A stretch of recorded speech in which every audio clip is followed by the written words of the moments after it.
আসসালামু আলাইকুম। আশার মিনি কিচেনে সকল বন্ধুদের স্বাগত জানিয়ে শুরু করছি। আজকে আমি নিয়ে এসেছি ইফতারের জন্য মুচমুচে ডিমের চপ বা ডিমের পাকোড়া রেসিপি। আর মাত্র 10 মিনিটে ঝটপট করে তৈরি করে নিতে পারবেন ডিমের চপ বা ডিমের পাকোড়া। আমরা তো অনেকভাবে ডিমের চপ তৈরি করে থাকি, তবে এইভাবে তৈরি করলে সময়টা একেবারেই কম লাগে।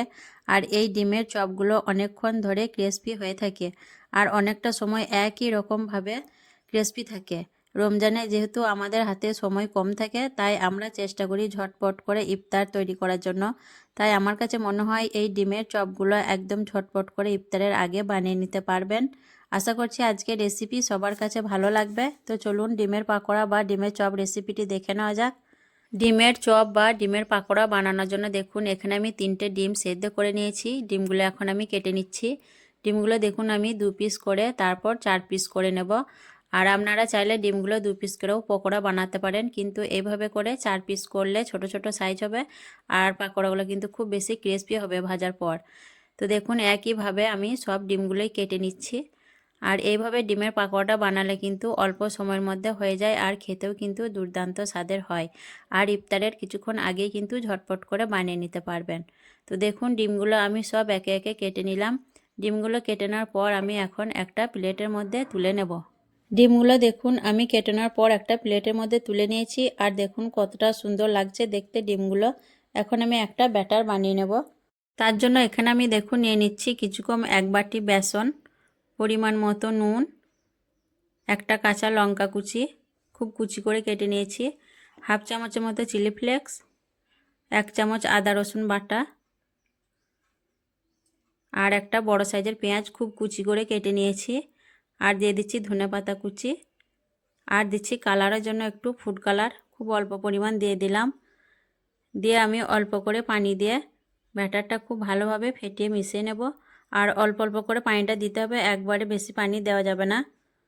ব্যাটারের ঘনত্বটা ঠিক যেভাবে আমরা বেগুনি বা চপ বানাই তার থেকে একটু গাঢ় হবে, নইলে কিন্তু ডিমের গায়ে খুব ভালোভাবে কোট হবে না।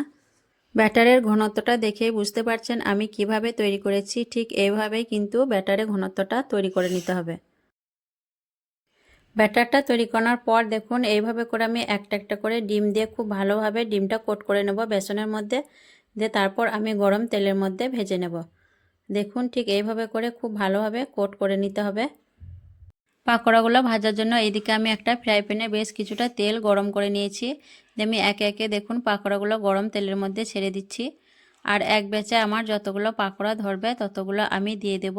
আর পাকোড়াগুলো আমি মিডিয়াম টু হাই ফ্লেমে ভেজে নেব। উল্টে পাল্টে খুব ক্রিস্পি করে আমি পাকোড়াগুলো ভেজে নেব।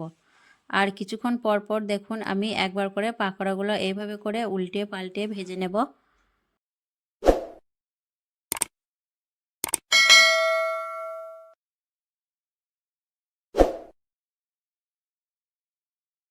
পাকোড়াগুলো দেখুন আমি বেশ ভালোভাবে উল্টে পাল্টে একদম ক্রিস্পি করে ভেজে নিয়েছি। এখন আমি একে একে পাকোড়াগুলো তুলে নিচ্ছি। আর দেখতে দেখুন কতটা লোভনীয় আর ক্রিস্পি হয়েছে পাকোড়াগুলো। এইভাবে করে কিন্তু আপনারাও বানিয়ে নেবেন। আর যারা নতুন বন্ধু আমার ভিডিওটি দেখছেন, ভালো লেগে থাকলে অবশ্যই আমার চ্যানেলটি সাবস্ক্রাইব করে আমার পাশে থাকবেন।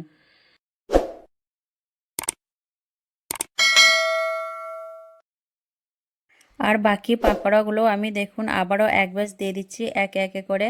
আর এই পাকোড়াগুলো আমি একইভাবে উল্টিয়ে পাল্টে ক্রিস্পি করে ভেজে নেব। সবগুলো পাকোড়া দেখুন আবারও আমি দিয়ে দিলাম, বাকি যেগুলো ছিল সবগুলো পাকোড়া দেখুন আমি বেশ ভেজে নিয়েছি ক্রিস্পি করে। আর দেখতে দেখুন কতটা লোভনীয় আর ক্রিস্পি হয়েছে। এভাবে করে আপনারাও ঝটপট করে বানিয়ে নিতে পারবেন খুব সহজেই। আর পাকোড়াগুলো দেখুন কতটা ক্রিস্পি হয়েছে আমি দেখিয়ে দিচ্ছি আপনাদের ভেঙে। দেখুন খুবই লোভনীয় হয়েছে পাকোড়াগুলো, আর খেতেও কিন্তু দুর্দান্ত লাগে। তো আজকের এই ডিমের পাকোড়া বা চপের রেসিপি কেমন লেগেছে অবশ্যই কমেন্টে জানাবেন। ভালো লাগলে লাইক করবেন, শেয়ার করবেন, আর আমার চ্যানেলটি সাবস্ক্রাইব করে আমার পাশে থাকবেন। আসবো আবারও অন্য কোনো রেসিপি নিয়ে। সকলে ভালো থাকবেন, সুস্থ থাকবেন। আল্লাহ হাফেজ।